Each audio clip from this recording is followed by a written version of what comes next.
I'm a physician who practices primary care medicine at Maine Medical Center in Portland. I'm also a priest in the Episcopal Church and a member of the Episcopal Diocese of Maine. I very rarely, as a matter of fact, almost never wear my white collar and my white coat at the same time. But single-payer health care is one of those issues which causes both of my careers to intersect in a very powerful way. I'll tell you about some of my patients. A working mother with no health insurance and no way to pay for treatment of her diabetes who shows up in my office with an infection in her foot, which left untreated could lead to an amputation.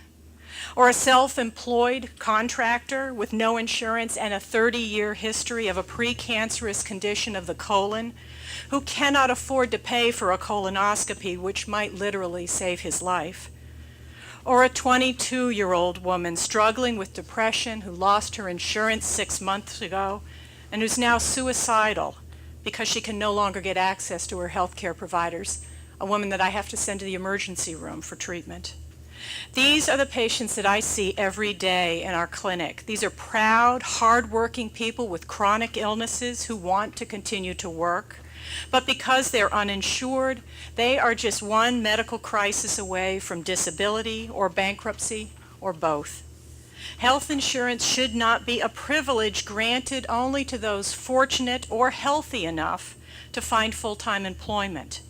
Basic, portable health insurance, which is not tied to your employment status, would enable more of our neighbors to stay healthy, to stay in the workforce, and to provide for themselves and their families.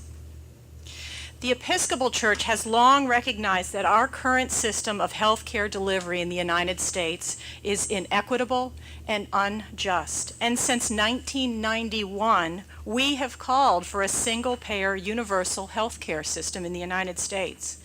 We believe that health care is a human right, and that lack of adequate health insurance is one of the most pressing social justice issues today in the United States. We support LD 1345 because it would bring the state of Maine closer to our goal of adequate health care for all in the United States. Thank you very much.